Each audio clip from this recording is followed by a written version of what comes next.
Hey, everybody. To the MongoDB Podcast Live. My name is Michael Lynn. I work as a developer advocate at MongoDB. And welcome.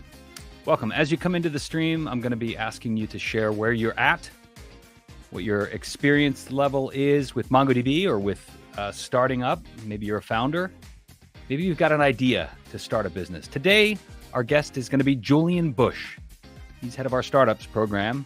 We're going to be talking about some of the challenges that founders are facing in 2023, some of the biggest challenges, and how those startup founders are overcoming those challenges. So I'm excited to have you join us today.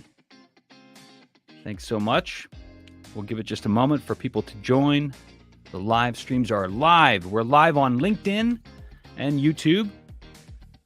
We're going to be answering questions, so think of the questions that you might have in the startup space. We won't be going too much into technical details about MongoDB from a database perspective, but from a startup perspective, we'll be diving in there. Hello, Ankush. Great to see you. From Nigeria, LinkedIn users joining us. Hey, Lauren. It's Lauren Schaefer, former MongoDB. Great to see you. So excited to have you all join me. Let me know where you're from and what your experience level is with starting a business. Maybe you're thinking about it. Are you on the fence? Are you thinking about starting a company? Do you have a great idea? And maybe you want some help getting it off the ground. That's what we're going to talk about today. Let's bring Julian Busch into the stream. Julian, how are you? Good. Hey, Mike. Long-time listener, huge-time fan. So really excited to be on the podcast. Well, it's great to finally have you on. We've been talking about this for a long time, even prior to you joining MongoDB. So before we get started, let's take a moment and tell the folks who you are and what you do at MongoDB. Yeah, great. So hi, everyone. I'm Julian Busch. I am a growth marketing manager here at MongoDB and solely focused on growing this MongoDB for Startups program. So really anything that involves startups and building the programmatic aspect of the program and really trying to give some valuable resources to founders all across the world at scale and hopefully having them adopt MongoDB as an important product in the technology stack. Yeah. And how long has the startup program been in play? And, this is something that I've worked on from quite a while back, but how long has it been running? Yeah. Mike, before MongoDB, we actually had a working relationship from the outside. So you might have a little bit more experience, but for real, the MongoDB for Startups program has been around for, I want to say 4 years, since 2019. And kind of had some some fluctuations and growth, and then kind of reserved. And then now we're really kind of ingraining it, really building a team and growing it to what we hope MongoDB for Startups can be in the future. Fantastic. Well, we're going to get into details about what the startup program is, what the benefits are, how you can qualify, how you can apply to be a part of the MongoDB for Startups program.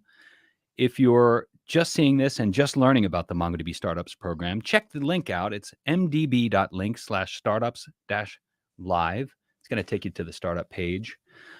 Julian, tell the folks about some of the benefits of the program. Yeah, we've really focused on creating a startup program that is really focused on creating the best technical startup program that really enables the success of high growth startups from ideation all the way to IPO. By taking advantage of our MongoDB for Startups program, you'll actually get access to MongoDB Atlas's developer data platform, which provides the services and tools necessary to build those distributed applications fast. So at the performance and scale that your high growth venture really craves and needs, because startups, they're really building, they're ideating, they're pivoting, they're creating all these different types of MVPs. So having a flexible database that can really be as flexible as your startup needs to be is super important for your journey throughout your startup. So applying to the program, you actually get, credits. So we have credits for any MongoDB cloud products. Free technical advisor sessions. These are 4-hour consultations, not just like chatting with support chat. We really leverage our technical advisors internally to meet with each founder one-on-one and provide advice, whether that's optimizing for scale, cost benefits, anything that the founder might need to really ingrain MongoDB in their technology stack.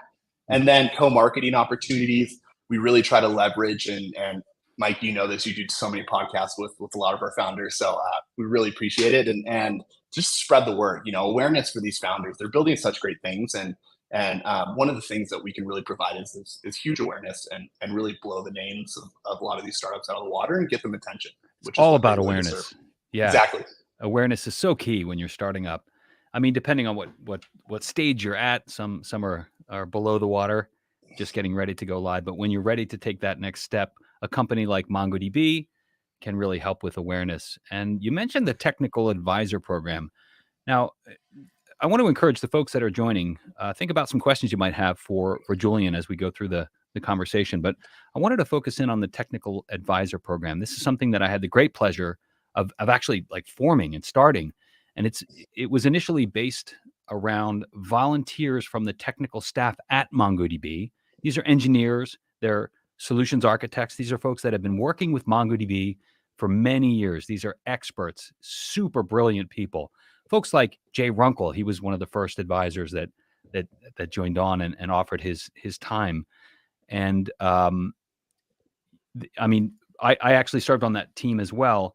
And I can tell you that there's nothing more gratifying than sitting down with a founder who's got a brilliant idea, who's got some backing, who's got some time, but needs help getting their idea off the ground. And then for us as the technical advisors to have the developer data platform like MongoDB at our disposal, have the wherewithal and the knowledge to help these founders kind of add fuel to that amazing idea. It's just brilliant. So I'm glad to see that that's still a component of the startups program. Can you talk about the number of startups that have been through the program? Yeah, it's been a great year of growth. We've seen, I think we just hit 6,500 startups into the program. We're on track to do 10,000 this year. So really excited about that. And, with our whole mission, and the reason that I got so involved with this MongoDB for Startups program is that I'm really bullish about these programs and just the impact that they can have founders at scale. And you can go the VC route, you can go the accelerator route, you can do so many things, but really you're only having this cohorted basis of 10 to 11 startups that you can really impact per year when you do, this VC and accelerator model. But what gets me so excited about these corporate startup programs is that we can really impact and change founders' lives all across the globe at scale. And with Reforge and all these companies really focusing on these programmatic elements, it's just really bullish on these corporate startup programs, the impact that they can have for founders, and having that founder first thesis, I think, is really important. It's just remembering that founders really need these programs to help scale. And while we do have an amazing product, there are so many other tangible offers and connections and things that we can offer to founders to really impact their journey and get them to success. Now, what about that? Like, obviously, like you said, the platform, access to the platform, access to technical advisors, absolutely massive. But what about connections to other partners? Are there partners that you can mention that we help with? Yeah, some of the things that we're really trying to launch, one of them being really a deal flow hub. So with a lot of these corporate startup programs, I mean, we have connections to over 500 VCs across the globe. And the fact that we aren't really leveraging these VC partnerships to get our founders that are in our program in front of these VCs for possible investment opportunities is something that I think a lot of corporate startup programs are really missing out on. Because founders are really looking for really three things, which is anything that can help extend their burn. So whether that's credits, technical advice, connections, and then additional revenue opportunities. So if we can help out with investment, revenue opportunities, as well as help credits and technical advice to expand their burn and lower their burn and expand their runway, then that would be a success for me. And that's really my high level goal with this MongoDB for Startups program. Yeah. And I understand we've just launched something recently in the VC space. I had the pleasure of having Suraj Patel on the podcast live, along with Pete Soderling. Pete Soderling. Man, I hate when I butcher names, but yeah. So we had Pete Soderling and Suraj Patel on to talk about the MongoDB Ventures, which is so I understand we're working really well together with Suraj and the VC folks, right? Do you want to talk about that relationship? Yes, absolutely. I cannot tell you how excited I am that Suraj is heading MongoDB Ventures. It's for my kind of dream of what this program can be. I really want the MongoDB for Startups program to be your one-stop place to get everything you need to get to successful. Like corporates have so many benefits that they can offer to startups, revenue opportunities, partnerships with their current Fortune 500 clients. Like, how do we get more startups ingrained into our current partners, really give those connections, and then investment, like corporations, corporate venture capital, CVCs are just super important because they can really invest in startups with not having that VC mindset that I have to get a return for my LPs and have like really hard term sheet, really hard raise terms. So with CVCs, you can really kind of give founders tangible investment with no equity in the company and just have them be a real user of MongoDB and just win over their loyalty and trust that way. Because I just really am just so excited about those CVCs, and Suraj is doing a great job there. And we're going to be ingraining and really working together to see how can we get some of these really high growth startups that are potential targets for our CVC into Suraj's hands, and then have those investment opportunities. So really working together and providing those three kind of buckets is really my main goal for this year. Yeah, I love the synergy in those three buckets. Now, so there may be folks that are really super early. Maybe they're just in the ideation stage. What do you think needs to be in place before folks begin to look at the MongoDB for Startups program? Yeah.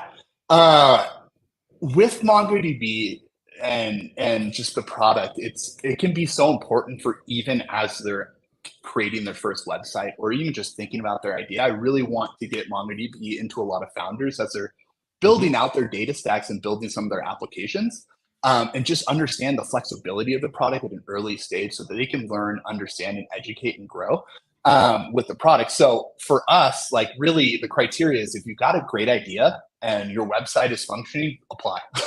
We really base it on like a programmatic side. So on the founder journey, so those really early stage startups, we actually offer, $500 worth of credits. And what we found is that can usually get them to that first investment where they can reapply, and we'll give them a top up with additional credits with the goal of supporting them all the way to Series A. And we really feel that Series A is that inflection point for a lot of these founders, that they can really grow and no longer need the programmatic aspect of MongoDB for Startups. Yeah, and to start to get, build product so you build revenue stream. So yeah, terrific. Well, I think some folks that I'm trying to focus on the early stage as we begin the discussion today. If you're curious about what products are in the platform, obviously, I mean, it's MongoDB. It's a database, right? We offer credits into the MongoDB Atlas Cloud Developer Data Platform, and what you're going to get with that is, well, obviously, access to the database in the cloud. You'll also, and you don't have to begin burning those credits right away. I think it's important to understand that we do have a really functional free tier offering. It's called the M0 tier. And this is going to give you the ability to build a cluster, highly available cluster. It's probably not something you're going to want to go to market on because it's relatively limited in memory and in disk space, but it's functional to get your proof of concept off the ground. And then that gives you access to all of the other elements in the developer data platform, things like search, like the application services backend, functions as a service, a really healthy backup and resilience program, and then the ability to scale your idea. The great thing about MongoDB in the cloud is that you can scale and change the tier that you're on without losing any data and without any downtime. Obviously, if you're skipping levels, there might be some downtime associated with that, but the technical advisors that are a part of this program will help you determine a good path to help you scale. So we do have a question. Let's bring that up. It's from your founder. To be clear, is there a $500 credit provided for those startups joining? And the exception is to raise capital and use the capital to leverage MongoDB services? Yeah. I mean, great question. I think so. Really, if you think about our program, just like with any other, VC accelerator, we really kind of structure this program as a thesis of like angel investing, right? We really have to limit the amount of credits and bets that we're taking out in the market, and we really base that by stages. And when it comes to bootstrap and pre-seed companies that haven't seen their first investment, they can apply through our website. We typically get a $500 worth of credits for pre-seed and bootstrap companies as a way to hopefully leverage, our additional connections with VCs, with the goal being that they get, additional investment. And all of our partners, which is accelerators, VCs, who are doing all the diligence, most of the accelerators see about 1,000 applications per day. They pick about 11 per year. And so there's really that structure. We're giving 5,000 credits to our partners. And then any startup that raises another round, so a seed round, will top up additional 4,500 credits with the goal to get you to Series A. Is kind of what we've calculated based upon spend averages of most of these startups, not to get too lost in the sauce. Yeah. But yes, so really the goal here is that at the same time, we're founder first, which I haven't really talked about too much, Michael, and we can talk a little bit more about our thesis there and our ethos. We're really flexible. We really want to make sure that you are supported. You have the technical advisor sessions. You have the help needed to really understand MongoDB and leverage it to its full capabilities. So whether that's, you might need an extension on a credit or something like that, because, in this current economic climate, there's not enough, dry powder in VCs to get your second investment or anything like that. We're really flexible here. Our whole entire goal is to really support founders and make sure that their interests and make sure that they can be a success. And we don't want to be, I would not be able to sleep at night if I was the reason that, a startup's success or failure was based upon. So, that was my whole ethos in coming in here, is if there's a way that we can really help each one of these founders, whether that's an additional credit or anything like that, or technical advice, we're really malleable when it comes to that and really want to support their success. Fantastic. That's got to be a good feeling too, knowing that you're having a positive impact on somebody's great idea, somebody launching a business. That's just a great feeling for sure. That's why I got out of bed. Yeah, absolutely. Right? Yeah. Okay. So it looks like somebody's applied. They're still waiting. How long do applicants typically wait to hear back? So we say 1 to 3 business days. Since I'm on this call and being transparent, there's one person doing all the application. That is me. So sometimes it just takes a little bit more time. If you haven't seen a response in 3 days, definitely reach out to us. We are building, and we've built all this automation and growth loops and everything in this program to really handle this program at scale and with a small team. And sometimes, we miss applications just due to technology and some of our, automation. Do not hesitate to reach out to us at startups@mongodb.com if you have any questions about your, applications or anything like that. We'll really try to get back to you within, 1 to 3 business days as well. Yeah, great. Fair enough. Does everybody get in? Are there times that it just doesn't seem like a good fit? Yeah, we do have eligibility requirements. Those being, number one, this is a program for, pre-seed bootstrap companies all the way to Series A. So Series B and above companies, while the credits are great, they're going to burn through them in a month. It's really not that impactful for that large of a company. And the programmatic aspect of it is just, it's not going to be as focused for those bigger tiered startups that, are larger. And then obviously one of the things that we really focus on is that this is a startup program and really not a dev shop program or a marketing agencies or anything like that. So we really focus on startups and not consultancies. Hopefully in the future, we might have a programmatic program similar to the MongoDB for startups for like dev shops and all this stuff. But Yeah. at this point, it's really focused on high growth venture startups and everything like that. So similar question. Oh, Yeah, go ahead. Sorry to cut you off. So similar, do newly founded companies 1 year and below qualify for the credit? And what sort of advice do you offer? This is from Gerald. Thank you for the question. Yeah, great question, Gerald. Do newly founded companies 1 year below? Absolutely. If you have a working website, that is our criteria. As long as you are not a consultancy, digital marketing agency, anything like that, you really have a product that you're looking to grow and scale, you're going to be a fit. And if you have a website that's functioning, that's really our criteria. And then secondly, if you haven't been in our program before, is another one that we really try to limit. So someone earlier asked a question about they're saying they don't have a website. This is Adalberto. They don't have a website, but they do have a mobile app. So I think we're focusing on partnering with and assisting startups that are launching a business.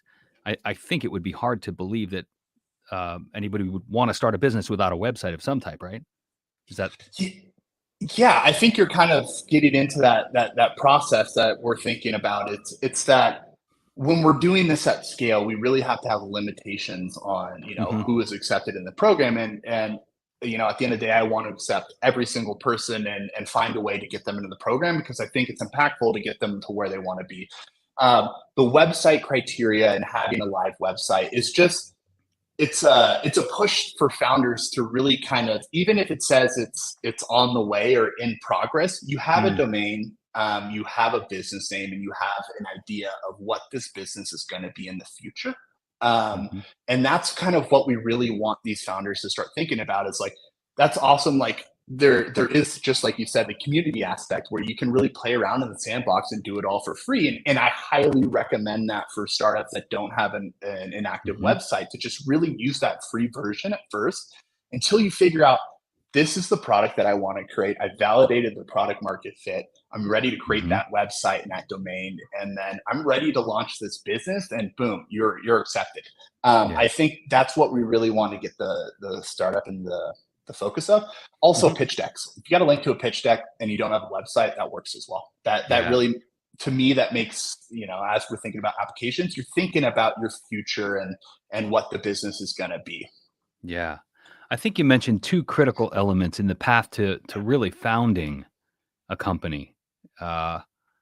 Thinking about the product market fit, right? That's I've worked with a number of startups that have a really great idea, but they're not thinking about the product market fit, and it's almost doomed from the very beginning. I think that's the really critical step, thinking about where this fits in the market and can it be a viable product at some point. So great advice there. I want to dive into some of the challenges that founders are facing in 2023. Maybe you can share some of the learnings that you've had from talking with startups that you're doing business with. Yeah, just about. So with 2023, I just think one of the things that we're starting to see really is this economic slowdown, this global economic slowdown. I would say one of the biggest things that I'm noticing with a lot of startups reaching out to us is that funding is taking a lot longer. We'll have daily startups reaching out to us about like, hey, I was projecting that I was going to be able to raise around, this month, but with the economic slowdown, a lot of the LPs and a lot of these investors of these VC funds are pulling their cash and putting it into more risk adverse assets. So there's a lot of VCs that are consolidating. The VC market's consolidating. It's really hard to find funding. It's really hard to find funding at the valuations that we saw in 2019 and 2020. So as you're thinking about funding, especially in 2023, give yourself additional months to really start this progress and start talking to a lot of investors and ventures as possibly as you can, because the capital's still there. It's just not being deployed because most of these VCs are trying to understand what this economic recession slowdown is going to look like before they really deploy capital, and then be okay with taking some of those valuation hits if you really need that money to keep your business going. And even if you have to take a down round, I just think it's really important that getting some capital to get yourself through 2023 is super important. Help me understand what a down round is. Yeah. So, we came out of probably the frothiest VC environment in 2019. We were seeing 20x valuation, so 20 times valuations on SaaS companies. We're seeing this on a public stage, with a lot of these technology companies whose valuations are actually plummeting because it was so frothy before. And that's actually kind of dispersed all the way down into smaller seed VCs, or mid-stage venture capital firms. And what we're really seeing is that back in 2019 and earlier, startups were getting crazy valuations. You could raise a seed round at a $20 million valuation without even product market fit if a VC liked your ideas. It was crazy absurd. And now with this economic turmoil and people getting really concerned of what the economy is going to look like in 6 to 12 months, in 2 years or anything like that, we're starting to really see VCs hold their capital closer to the chest and not be taking some of the valuations that we saw in 2019. So a down round would be like if if that SaaS company raised a $20 million valuation, now we're in this new economy, they might have to raise at a $10 million valuation. So a down round or a bridge round to get them through. Gotcha. Okay. Makes sense. All right. So folks tuning in, watching, we're talking about the MongoDB for Startups program. You can get more information at this link, mdb.link/startups-live. You'll find all of the requirements there. You'll even find a link to the application if you want to apply. If you've got a if you've got a good idea, you've got an understanding of your product market fit, a website, go ahead and hit apply. Put all the details in there, and perhaps in 3 to 5 days, you'll find out if you're in the program. I do want to take a quick moment and talk about the MongoDB podcast. What you're watching now is the MongoDB podcast live, and this will eventually turn into an episode that hits the airwaves in an audio-only format. And I'll probably edit this out, but you can find discussions just like this one on the MongoDB podcast, and you can find us on all of the podcast networks. Spotify seems to be really blowing up. That's one of the most popular these days. Used to be Apple Podcasts. We're there as well. And Google Podcasts. And there's a host of others. So you can also visit mongodb.com/podcast to check out all of the episodes that we have available. There's also some interesting ways that you can preview some of the content in the mongodb.com/podcast website. So check that out. I also want to take a moment and talk about a really exciting event that's happening tomorrow on March 2nd in New York City. If you're watching this and you're in the New York City area and you're interested in MongoDB, just swing by the MongoDB headquarters. There's more information at the link mdb.link/nymug. It's MongoDB user group. I'm going to be doing a demo of a really cool product called the Relational Migrator. It's in preview. And what it does is it helps you understand how to get from RDBMS to a document database like MongoDB. Not only helps you understand, but actually helps you migrate. It's got a built-in migrator, and it allows you to shift your schemas from relational to a more document structured, possibly leveraging embedding rather than just linking between tables. So that's going to be March 2nd. We're going to start that at 5:30 p.m. if you're in the New York City area. Strongly encourage you to check this link out. Hit RSVP so we know you're coming. We've got to put names at the front desk. If you don't put your name in there, you don't say you're coming, might have a tough time getting you in, but do so anyway. Just swing by. Check out that link for more details. Julian, what else do we need to cover? What else do we want to make sure that people understand about the MongoDB for Startups program? Yeah, I mean, one of the other things is that we really do provide a lot of events. This year we're going to be going all across the world, .locals, and we're going to be in every city globally. So definitely check out some of those .local events and where they're going to be. We would love to showcase any startups in our program that are really using MongoDB in really cool ways and give you the awareness and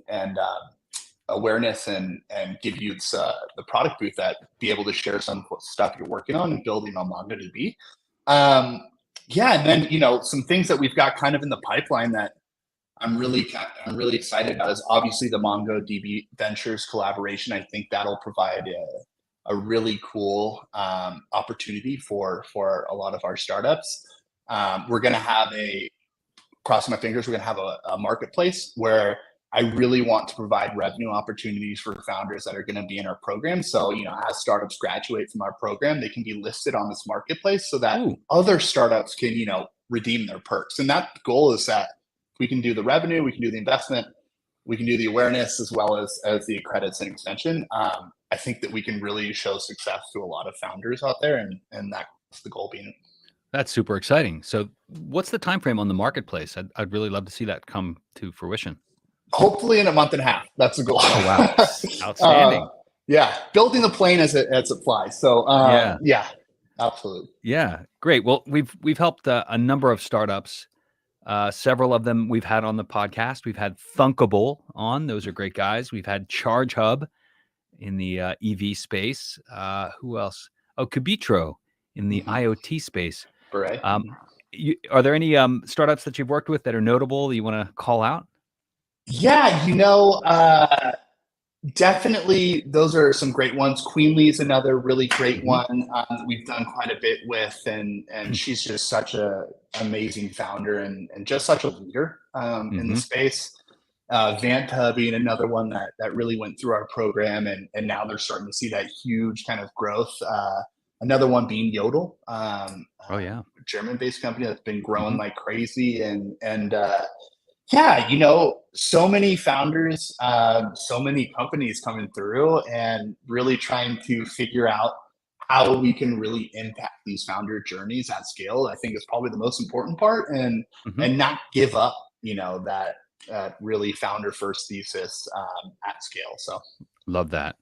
All right. So just to make sure we're not leaving anything out for folks that might be interested, how do folks apply to be in the program? Yeah, so you can apply through several ways. Number one being mongodb.com/startups. You can go to our webpage, apply through there. One thing I want to make sure is that fill out our application to the best of your ability. As we're going through that, we will reject companies if the website isn't live, if the Crunchbase isn't associated or the LinkedIn profile isn't associated thing. So make sure that you take your time in filling out that application. Is Crunchbase a requirement, or is AngelList okay? Or AngelList, LinkedIn, actually your LinkedIn business profile, or AngelList as well, Crunchbase, AngelList, or LinkedIn. Either one of those really work. It's just mostly just a validation to make sure that the company that is applying is actually linked, and there's employees there, and it's a legitimate business. Yeah, so that's the key thing. All right, so then they've got all that in place. Then they hit the page here. You can visit this link, or just go directly to mongodb.com/startups. There's a link to apply. How detailed is the application? What kind of questions are we asking? Yeah, so we're asking questions around funding stage. One of those things is definitely important. So make sure that you're putting the right funding stage on there, because that'll give you the right kind of nurture and through our program to make sure that you have the programmatic experience that's right for your company. And then we also ask, about your experience in MongoDB, how many years you have with that experience, what you're using MongoDB for, a little bit more about your company description. And then, just your typical first name, last name, kind of contact information. And then mostly we're just trying to really validate that this is a legitimate startup. It's a startup with a product and not a consultancy. And that, this program is really focused on those high growth venture startups. We got a question, and I'm not sure I understand. What is a helicopter-free money? What is helicopter-free money? Is this MongoDB helicopter-free money? I don't know what that means. I don't know. Maybe. Do I get a helicopter? I don't know. Okay, so maybe re-ask that, or provide a little bit more detail. We'll try and make sure that we get your questions answered. It looks like somebody's looking for additional information. Glideson, how many months of experience? Anything. Like it's anyone, we see startups that apply that have 10 years of MongoDB experience. We see startups that this is their first time ever looking at MongoDB as a product for their startup. So doesn't matter with that. One of the things that we really, and I think I forgot to bring this up, but for those kind of earlier first year users of MongoDB, we've got great courses at MongoDB University. And one of the things I really want to bring into the program is that leveraging those university courses for those new hires. So as you're kind of hiring those developers or those DBAs or anything like that, we want to make sure that you also get trained on MongoDB so that you can understand it for your true potential and give you some opportunities there. So another thing in the pipeline. Absolutely. And if you're tuning into the MongoDB podcast, our guest on this week's episode is Owen Brazil. He is I'm not sure I'm going to butcher his title, but he is responsible for some of the education programs at MongoDB University. Make sure you check out this podcast episode. It explains in detail what the new MongoDB University is all about and how you can learn for free at your own pace. Built-in study labs, you don't have to spin up your own environment. It's built right into the learning platform. And speaking of learning platform, somebody asked a question. Looks like Mailing Delgado is building an LMS. Does it qualify? Yeah, I would say so. If you're launching a company around it, I think it qualifies. So great. Terrific. Yeah, absolutely. Yeah, that'd be great. Yeah. So check out that link, make that application. Julian, it's been a great conversation. What are we forgetting to talk about? Any other additional things we want to mention before we wrap up? Yeah, I'm just trying to think. I think we've kind of touched all the points, but really, yeah, I think we've kind of laid it all out and trying to think of anything else. But yeah, I think this is perfect. One last question around nonprofits. Yeah, we accept there's a ton of startups that are focused on the nonprofit sector. And at the end of the day, not only that, we do have a lot of relief efforts. So if any startups are listening to that might be, focusing on the earthquakes in Syria and Turkey, we've got a relief effort there that you can apply through. There's so many different ways that you can really ingrain into the programmatic experience at MongoDB. But we definitely accept nonprofits as long as there's a product that is a technology that could really scale and, a functioning website. Yeah. Or a wearable. Yeah, it's another question coming in. Wearable startup open source application built on MongoDB Atlas. Awesome. Our prototype isn't ready yet. Are we too early? Great question, George. Yeah. No. I would say create a domain that says website in progress and a little bit, put your logo up there, and I think you'd be able to get accepted. We really want you to get, to leverage the program as soon as you have an idea and to really use that MongoDB as a service, like in total, as you're building that ideation stage and really using it. So absolutely, you can definitely apply as soon as you have an idea. Yeah. Oi is asking, do you only accept startups with an MVP or from ideation stage? So I guess we kind of covered this. We're talking about, having a good idea about your product market fit and having a website, something that shows. If you don't have a website, put a link to your pitch deck. That works just as well. Just basically, we want you to understand and think about the future of your business. And this is not just a whim and idea, which is always great. And sometimes those can end up being unicorns, but just to think about what is your business plan, what's your strategy, what's your domain, what's your website, to just really take that next step that I found the product. This is what I want to do. Yeah. Terrific. Well, I want to thank everybody for joining us. Unless there's no more questions, I think we'll wrap up. Julian, thanks so much for joining me today. Once again, you can get more information on the MongoDB for Startups program at mdb.link/startups-live. It's going to take you right to the program page. There's a link there available that you can apply. Julian, thanks, man. Appreciate it. Thank you so much, Mike. All right. Have a great day, everybody. See you all.